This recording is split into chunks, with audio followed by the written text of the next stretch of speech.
Hey there, Reese from the Point Music Podcast here. This episode's very special guest is Mr. Dale Mallett, otherwise known as Mufassa. You may remember him from the Floating Bridges. He's doing his own thing. He has been doing Mufassa and the Pride for 2 years now. He's sort of based in WA, but comes back to the Sunshine Coast. He goes back and forward all over the place. He's got a new single coming out. We talk about that. And other things. So, ladies and gentlemen, please put your ears together for Mr. Dale Mallett. And we are live. Let me bring you in, Mr. Dale Mallett. Mufassa, how are you, my man? Hey, good, mate. Yourself? Yeah, it's starting to cool down a little bit. I'm actually enjoying this weather.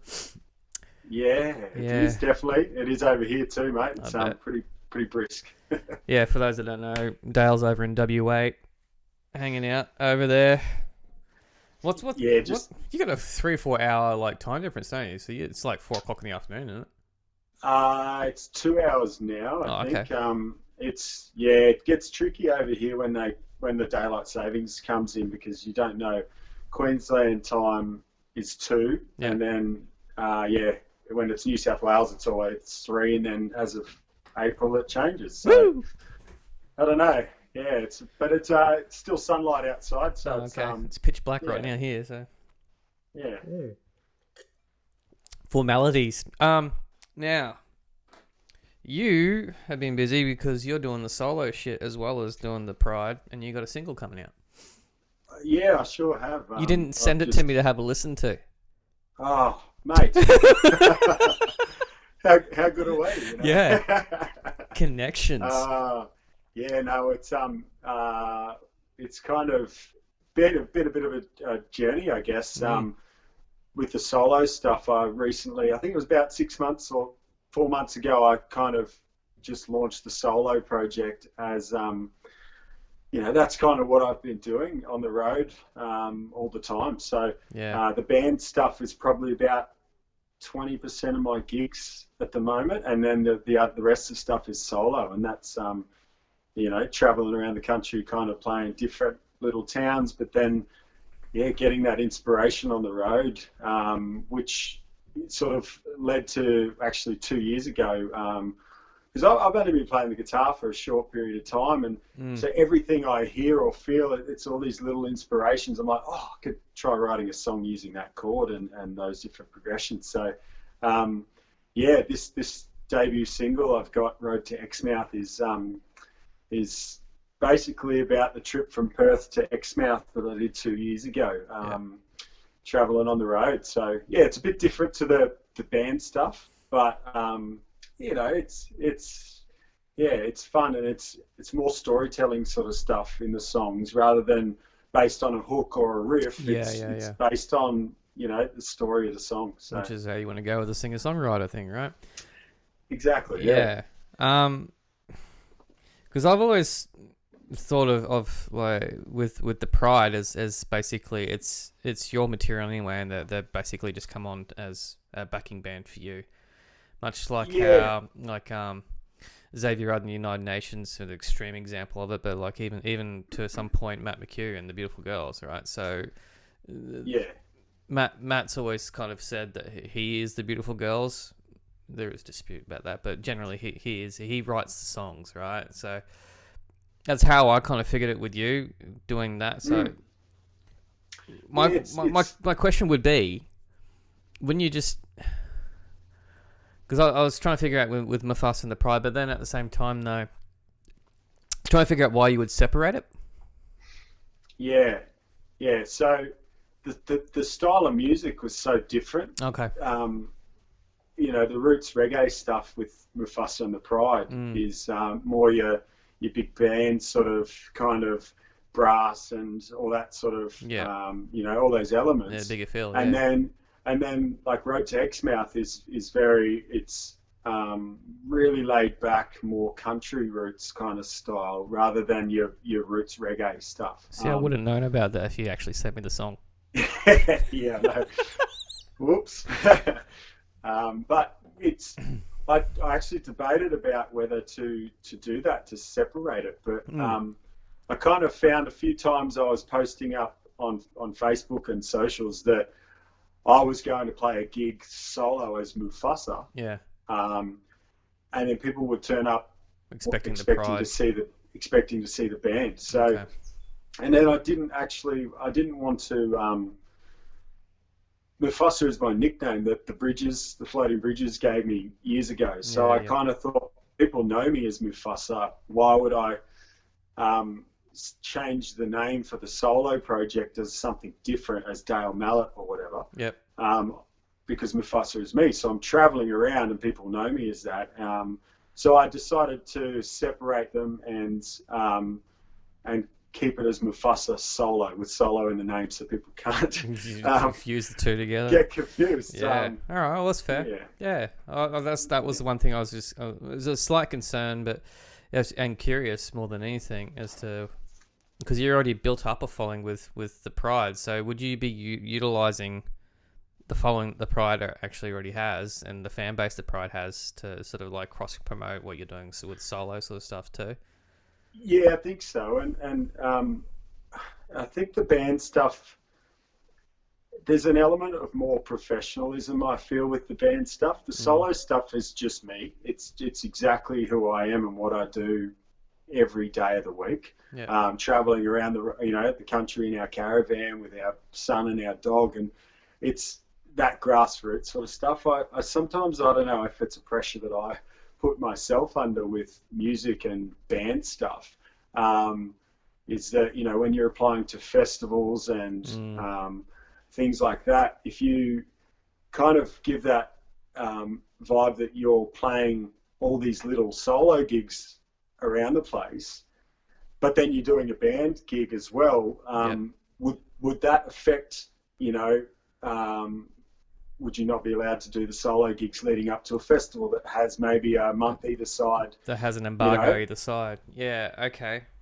Yeah, so it gets tricky, I guess. That would be tricky. Around that. I'm sure there'd be a way of working around that. You just wouldn't be able to advertise, obviously, like you're saying. That's the reason why you've done just Mufasa and then Mufasa and the Pride. So Mufasa and the Pride would be the festival act, but Mufasa could still actually, you just have to do the whole bracket solo kind of thing. Yeah, okay, I'm with you. I've got you.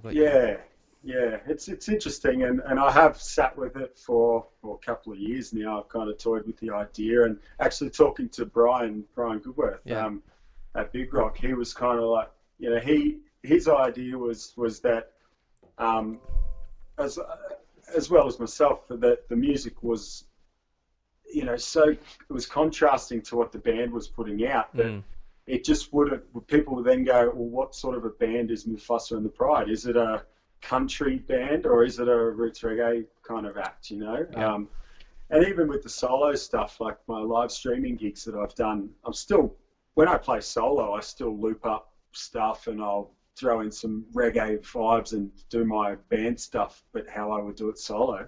But then when it comes down to it, it's the songs I'm writing for that project are raw and organic and a bit more just down to earth and just me. So, yeah. So who recorded? Like, did you work with Brian on this one? Yeah, sure did. Yeah. Spent some time over there because I've sort of been back and forth from Queensland and WA these past couple of years. Just we travel side to side and then fly back and forth. So I spent a bit of time with B-Man in the studio and recorded I spent a couple of nights there. Within 3 days, we'd recorded the basic stems for one of the Mufasa and the Pride tracks, and then we recorded Road to Exmouth. So we were doing mixing it up as we were going. Did you work with Rowie on this one too? Not on the solo song, no. Rowie's showed me so much stuff over these past couple of years. We used to live together out on this property at the back of Yandina, and when I first was kind of, Mufasa and the Pride were kicking off, I guess, in 2018. He was like, dude, I'll help you do your pre-production. Let's get some good vibes going. And basically he sat there on the computer and showed me what he was doing with the software, because that was all new to me. And It's still new to all of us, man. We're all learning shit every single friggin' day. yeah, then that's what these times have kind of pushed us to kind of dive even deeper into, I guess. Definitely, And man. he was just sitting there going to me, this was for Blue Sky, my first Yeah. song with the Pride, and he was just like, what sort of sound do you want to go for here? And I'd just be like, man, I'm sitting by the beach at Coolum, and he'd go, okay, well, da-da-da-da-da, this sound. I'm like, yeah, that's the one, like it was really bouncing ideas off. And as we kind of went from Blue Sky, so we recorded that, the pre-production out at our property, and then every kind of song Rowie was like my producer through that whole Follow Me EP on majority of those songs. And then, I kind of spent so much time with Rowie and Brian. I downloaded the Reaper program on my own computer, and then I started doing my own pre-production. So I kind of did the basics for Road to Exmouth, and then took it to Brian and went from there. Cool. Well, see, I've never played around with Reaper because I've just basically went straight from GarageBand learning that and straight into Logic, which is basically a souped up version of GarageBand, but there's so much stuff you can use with Logic. But I've seen and heard of people using Reaper, and I know it's it's an open source thing. It's a freeware audio DAW. So yeah, I've thought about doing it, but then I've got Logic, so I don't really need to worry about it. And that's it. It's whatever works for you, isn't it? It's that kind of. I'd only seen Reaper really work. So the Floating Bridges, when we recorded with Brian, it was watching him use Reaper, and then same with Mufassa and the Pride, and it's kind of like I know what buttons he's pushing. I'm that kind of. If someone tells me how to do something, I'm definitely the kid, not the audio sort of learner. I'm you're tactile. I'm the kinesthetic. Like, show me, and let me do it, and then I'm good to go. Yeah. So I'm still mucking around with stuff and learning. Yeah, good stuff. So would you basically have you set yourself up now to be able to start doing some of your own recordings at home, having to come over and like laying down at least demos from where you are now? So yeah, exactly. Because I live on the road most of the time. I mean, I'm in WA at the moment for a few months, but generally we're on the road. So I literally recorded demos for the Mufassa and the Pride's next single, which is called Bonfire Girl. I did that after going for a surf, sitting outside my caravan in the Coolum Caravan Park. All right. Out in my annex. Yeah, because it's like wherever I am now, I can kind of plug in and do that. If an idea comes to me, I can mess around with that rather than, I don't know, I always found, even back in Bridges days, it was like it takes so long to get things done and get all of us together to actually be productive. So now that it's mainly me, my songs, and my my flavor of what I want. It just makes sense. That's the next progression, the next step to learn for me. So. And you're actually launching your thing because it comes out next week, doesn't it? It comes out on Sunday. Sunday the 3rd of May. And you are launching it with your Live Tribe Gathering stream, aren't you? Yes. That's good work, man. Yeah. Cleverly done. Oh, all we have is time, mate. Like, and I'll be sitting around just like. Well, I'm an essential worker. I'm still working every day. Oh, right. So So I come home from work and then I'm into doing this, or I'm producing meal stuff, or maybe sit back and just watch a movie with the missus. So yeah. Well, cheers to you, mate, because I think those of you guys who are essential workers, for sure. I mean, it's I kind of feel very lazy at the moment, and it is challenging. It's very challenging to be kind of not moving and not on the road, and for people out there not to be going to work like they normally would. I'm finding it now. I'm finding, because knowing now that they're easing restrictions this weekend, it's actually kind of frightening for me because we've just settled into this whole, because I'm only working 4 days a week, where Yeah, I used right. to do 5 or 6, and so I've just gotten into this whole, like, I get a 3 day weekend, but those 3 day weekends go forever for me because you can't go Activism, anywhere. I yeah. can't do anything. So I mean, I'm doing stuff around the house, or I'm upskilling, learning how to use OBS, or I'm producing mule stuff, or like I'm doing housework with Cherie. We're figuring out stuff. We go for walks and that, but knowing that we're going to go back to normal again, and Yeah, I don't know when, but when it does, I had a thought. I did think about it today. I was like, wow, it's going to take a little bit to go back to normal again.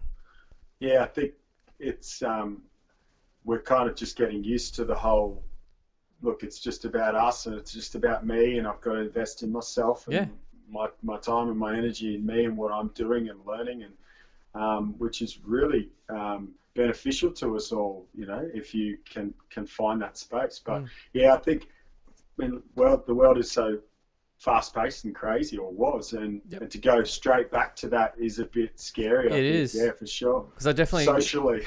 Well, I remember when I had a chat with Brett from Double Ray, and we were talking about this whole situation, which was like 2 weeks ago. So this is when everything was starting to really feel freaky. And I said to him that, yeah, it's a forced reset. It's a forced moment to pause. And some of us actually needed it. Mm. I mean, we would find that the music industry is so fast paced itself, to the point of frustration. Mm. To the point where you're having to play catch up consistently unless you're seen as a bigger player, or you got pushed behind you from a major radio network that we shall remain nameless. But Yeah. if you're a fully independent artist or a band that is basically relying on playing those gigs and building your following in your local areas, or like yourself touring all around the place and building that sort of stuff, when we got that press that pause button on there, it's I think it's actually has been a good thing, because it's caused us to reevaluate what we're doing. It's given us time to play catch up to all these other things, have a look at what everyone else is doing, coming up with something different, and coming up with a different approach to and a plan of attack for when you're going to do next. I mean, there's a lot of artists. I mean, myself, my band Mules, we released a single this week, and it's not an A single. It's definitely a B side. I mean, I love the song, and no disrespect to the song or anything, and I do know a lot of people that like that song, but it's a B single. It's not an A single. But I think it's braver to release a B single in this time now, where we don't have the chance to tour it or push it or anything like that apart from digitally. Yeah, that's right. I think it's important to remain have some sort of currency in this Keep it flowing. time. So Yeah. because there are a lot of people out there I've seen who have really made the most of this opportunity and have used the technology and used the time to their advantage, which, you know, and adapting. That's it. It's adaptability. I completely agree with what you're saying. I mean, it's better to be out there than to not be in that sort of scene. And but it's also people. You know, people. I was sort of toying with the idea of what to do as soon as this all started happening. I thought, oh, what do I do? Do I just go out and play a show online through my page and stuff like that? And then within the next 2 days, I had 2 gig offers, and one was through Live Tribe, and the other one was through Original Sound Lounge in Port Macquarie. Yep. And it was kind of, teaming up with those guys was amazing, to be able to do something that wasn't just, that wasn't just me sitting. You know, I've done a few little videos here and there and stuff like that. And what I found was that people were so responsive to you sharing your music and you just putting your heart out there, no matter if it's an A side or a B side or whatever. Just the fact that you're sharing, is keeping it flowing. That's the whole thing. Yeah. So I think I played gigs, played gigs around the country to 20 people, 100 people, 200 people, you know, in a venue, in a pub, in a bar, in a cafe, whatever. And out of that 100 or so, you might have 20 of them actually, or 10 of those people actually really engaged in your stuff and listening. The other percentage might be like, oh, just chatting there to catch up socially. It's background music for you.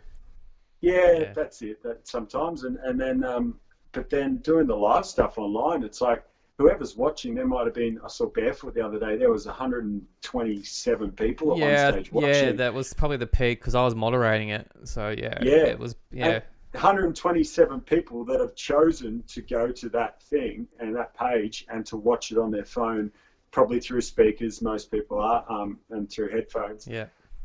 That's a pretty good connection, you know. That's a really good way to connect.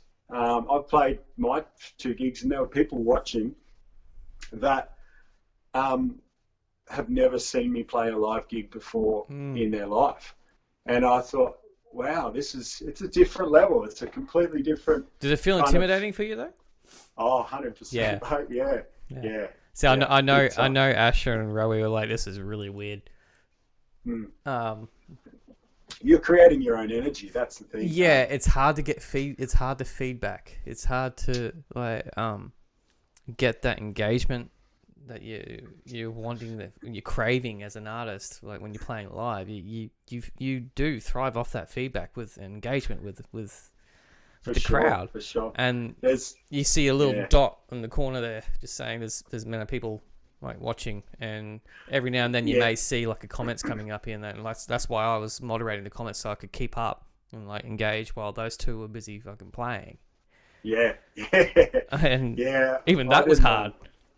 It is hard. The way I set mine up is in this room that I'm in. I set it up actually a few meters away, and I use the back camera because I figure that's the best camera to use. So I can't actually see, and my computer's so crap that it's so delayed, and it freezes when if I was trying to watch it beside me. So I can't really engage that much. I just got to trust that there might be people there watching, and but it's I don't know. It's very scary in the fact that every note you play is going to be heard and recorded, and then be able to be watched again. Yeah, that's right. But it does help. A lot of people like that, the human nature aspect of it, because there are mistakes. It's not perfect. Yeah, that's right. And that's true. You can see a slight smile, like, you know, you've stuffed up. So, but some people that know you will go, ah. But other people just go, oh, I didn't even hear that or notice it. But exactly. We know it messes with our head, but yeah. And as musos, I'm my own worst critic. We always are. And I sit there and, as I said, like I've been playing guitar for 4.5 years. So my skill level on the guitar is the one thing I know I need to work on. And I've been singing for a lot more years. So I kind of have always relied on my voice as a, as that. I know I could trust that. And then, so the guitar stuff, I'm sitting there thinking, oh, this sounds like crap, you know, like it sounds, bung note, you know, this, that, and everything. And when you be playing a live gig, those songs where I'm kind of going a bit deeper into my head, going, oh no, you know, this and that, and then sometimes they get the best applause from people, and you're like, that boost that just gives you like, you know what, it doesn't matter, because what I'm doing is actually, you know, it's people are enjoying it. So to not have that direct contact and vibe off of people is it's challenging, but you just got to have faith that people are enjoying it. So going back to okay, this is something that a lot of people don't know about us musicians, and that when we feel like we've had a shite gig, right? You come off stage and you just going, yeah, I didn't feel that at all. The crowd might have been vibing on it. How do you come out of that funk? Sometimes, we used to record most of our gigs with the bridges. So we'd actually, Dan, our drummer, would get the audio and then send it all to us so that we could sit there and listen back to it before we go to band practice the next week. Yeah. And often I'd listen to it and go, actually, it was pretty good. Yeah. You know, like it wasn't that bad. So, but on the spot, I think, I don't know, I grew up playing sport for a living, and not for a living, I guess, but it was just through school and stuff. Sport was like my main thing. Music came later on after school, and I don't know, in sport, that mentality of like, sweet, I stuffed it up, wipe it off, next ball, you know, next shot. So I think, that's kind of my mentality for a few gigs, and it happens, you know, throughout the gig. Yeah. A few times. Like I know I've come off stage once or twice before, and I looked over at Asher, and he's just going, man, that gig was shit. And I said, okay, look this way. Did you break anything? Did you break an instrument? Did you break a string? Did anyone die? No. It's fine, man. And you just move on to the next gig, you know. It's not like you got someone there judging you. You don't have like talent scouts going everywhere you're going or anything like that. If you have a bung note or a bung time, so what? Yeah, that's it. That's exactly right. And I think it's important to have. Well, that's the difference between playing solo gigs and band gigs, and why I absolutely love playing with the band, because you've got other energies there to kind of pull you out of a rut, or you know, give you feedback, give you positive, give you, you know, negative or criticism and stuff. Back in the day of the bridges and stuff, it was like Cale was always just like such this like energy of, yeah, that was awesome, you know, like, so I'd come off thinking, stuff this up, and he'd be just buzzing. So you kind of feed off that. And then, you know, same sort of thing with Mufassa and the Pride. You've just got other energies there to pull you out of that and just make you kind of not take it to heart so much, I guess. Yeah, because... Sorry. No, you go. No. Oh, just the, when you have played some gigs, like, you know, you played bunch of killer festivals and gigs and supports and to massive crowds, and you come off, and that feeling that you get as a musician, like my best favourite gig, and I know it's a few of the other boys, was Woodford 2016-17, and the Bridges. It was like this energy was epic, you know. We came off just absolutely on top of the world. We felt amazing, and you can't recreate that every single gig, that feeling that you're chasing. And that's why I think a lot of musos struggle with drug addiction and addiction, chasing and a high, because chasing that high completely that you've got, but you can't have it every single time.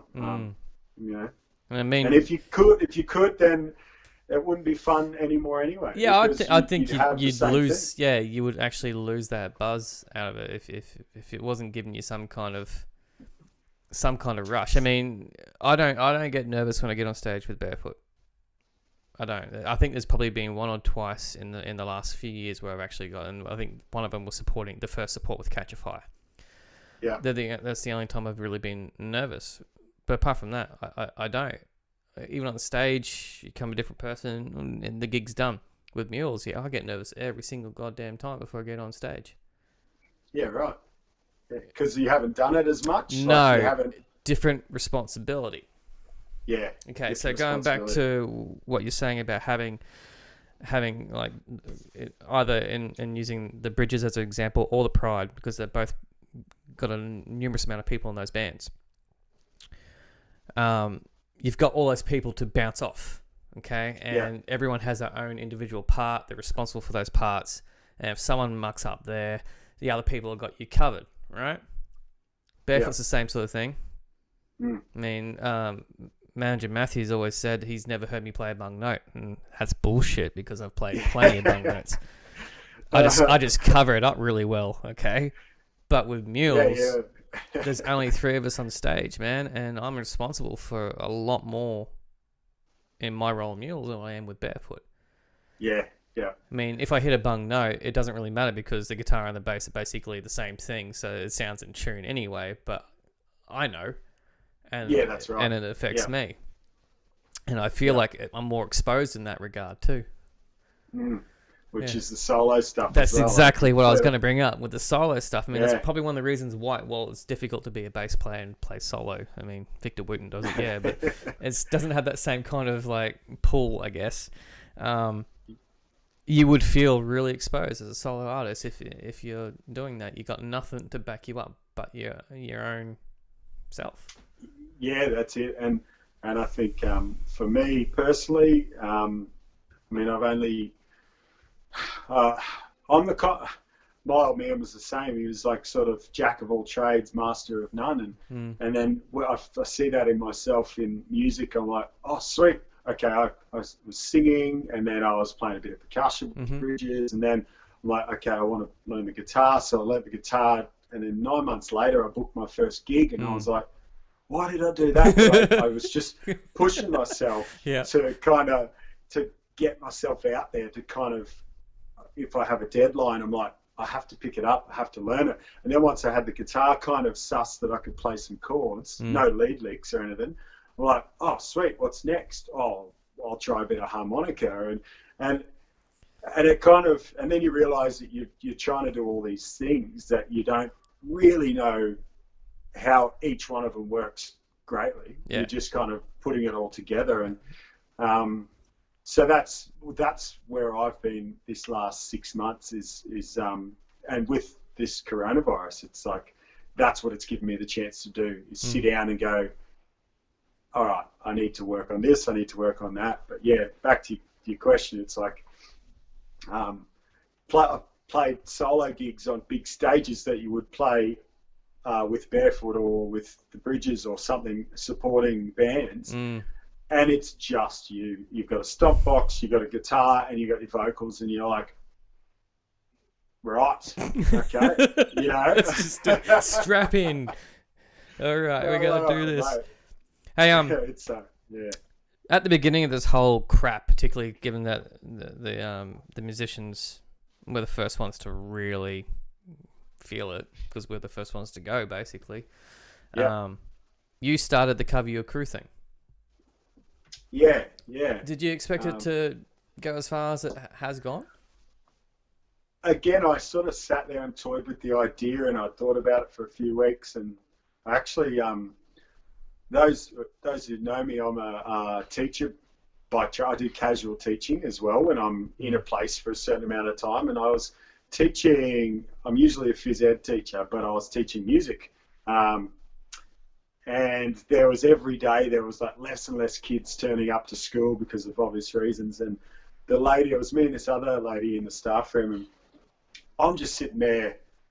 All I can think of is music. I'm just, you know, my brain's going, and I ran this idea past her that I've been thinking about for a couple of weeks. And she said, dude, I think that's a great idea. And that's all it took, you know. Sometimes that's all it takes for your idea to kind of get that bit of validation and support. You're like, sweet. So yeah, I thought Cover Your Crew. Originally it was hashtag Cover Your Mates, but I thought, yeah, Cover Your Crew. So I put up a video of me playing a Bobby Arlou song, just a little 2-minute clip, and then started just tagging people and you know, having a bit of fun with it. So it's actually been really, really cool. Have you been surprised at the interpretations of some of the songs? Yeah, I love it. I love the fact that there's, you know, you've got people, because originally I ran it by the Pride Boys, and Johnny, our bass player, was like, oh, this is kind of a, you know, a guitarist kind of challenge, isn't it? I'm like, well, not really. No, you don't have to, because you could just be creative, and that's the whole idea behind it. It's your take on some of your mates' songs, and you play their song, and yeah, I guess I'm stoked with how it's kind of gone, and I guess I put the challenge out there to any muso out there to have a crack at hashtag Cover Your Crew, and it's all the premise behind it was that we're all trying to find ways to promote not only ourselves and our music, but our scene, you know, our kind of, and our friends, and everything in the community is like buy local, support local. Yeah. So I thought, you know, why don't we, instead of covering Bob Marley or someone who gets covered all the time, do a cover of your mate's song and promote them, you know, rather than yourself. Promote. You're kind of doing both at the same time. You do know all these artists were shit scared of covering their mates, right? Yeah, that's right. Because when I was I think it was Timmy Russ from Not to Regret when he covered an All Strings Attached thing, and he was freaking out about that. I know D'Artagnan from Scrappy Coco is really unsure of what he's gonna do. Yeah. I know that Nathan in our adaptation of a Barefoot song, he was like, "Oh man, I've never sung reggae in my life." I said, "Well, we're not playing reggae. We're playing our version of a reggae song, man." Exactly. It's like when Ant did Down the Road, and just made it real dark and moody, and it sounded cool as because it's a different interpretation of it. Well, yeah, and that's and I was surprised, and I think that's the beauty of the whole connecting the music. You know, music connects us all the time, and but to show that you actually you know, dig a band that's in your kind of scene or in your local community and stuff like that, to see them play your song, it kind of gives you a nice warm feeling to think, well, oh, that's awesome that he chose my song. Yeah, peers. That's right. Instead of, it kind of gives you that nice feeling, and people, when you come off stage, people will say to you all the time, like, no one's going to say, oh, that was shit, man, you know, like, well, that was a terrible gig. Most of the time people are going, oh yeah, great gig. Then you see other musos actually, you know, doing your song and doing it really well. That's another level for me. It's pretty cool. It's a buzz, hey, because I saw Huey from Fat Picnic's version of Barefoot's Crazy For You, and it was full like lap steel sort of style, and that was cool. Even with the impromptu lawnmower in the background. But just seeing everyone's interpretations of their mates and the material, and they've paid attention and they've picked one of their favorite songs to do. I thought well done, man. That's a cool idea. We on actually that, Ant's keys thing. from town, he actually played keys. Yeah, he did. So he had a bit of an in because he actually helped record that song. Yeah, I knew that. It's funny because I mean I've actually never physically met the guy. You know how okay. No. We've spoken heaps of times, but never actually met in person, which is, you know, and that's because I'm not around the Sunny Coast all the time, and we kind of lined him up to go in and do the keys in the studio with Brian. But it's funny, and that's, you know, that's cool. One of those things. We thought about doing an Ohio cover. I don't know how we were going to do country though. I think reggae was pushing it more, and then we went, well, country, no, we can't do that. I mean, I could probably come up with a way of doing my style with that, but it's going to take too much time and effort. I wanted to get this out, good. But that was fun. And it's not so easy for, the other thing is, you know, the barriers between it is that it's not, you can't just Google a Mules song and go, what are the chords to a Mules song? No, you got to figure it out. Barefoot. You've got to use your ear, and you've got to actually put in the time. Unless you help to write the song, and then it's another way around about it. Yeah, that's right. Yeah. So I put out the challenge to any muso out there.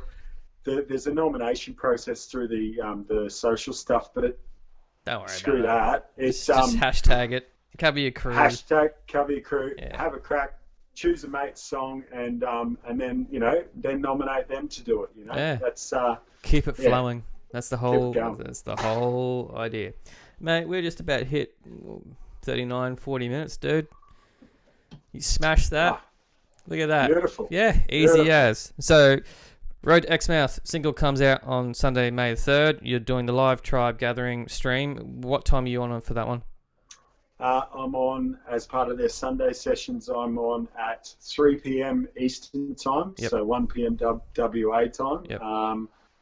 Yeah, tune in. There's Jesse Higgins is on before me, and then Double Ray are on after. Oh, cool. So jump on the Live Tribe Gathering page, and please check out my new single "Road to Exmouth," my debut solo single. It's a bit more, singer-songwriter style with a bit of harmonica. So Is it I hope coming you out guys on the enjoy it. same?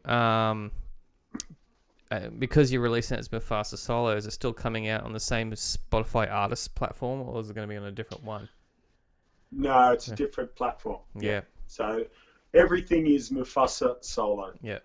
For this project, just to keep things, separate, and we'll see how it goes. And I don't know, this type of music, this is for me kind of music. This is my storytelling music, and I just hope that people can have some sort of enjoyment. It's different flavors to the band stuff, so check it out. Cool, man. Thanks for the chat. Awesome. It's good catch-ups. Just hang on the line. They're having a bit of a chat with you after all this. Ladies and Thanks, gentlemen, Lucy. Mr. Dale Mallett, a.k.a. Mufassa. Mufassa. Say it again. Mufassa.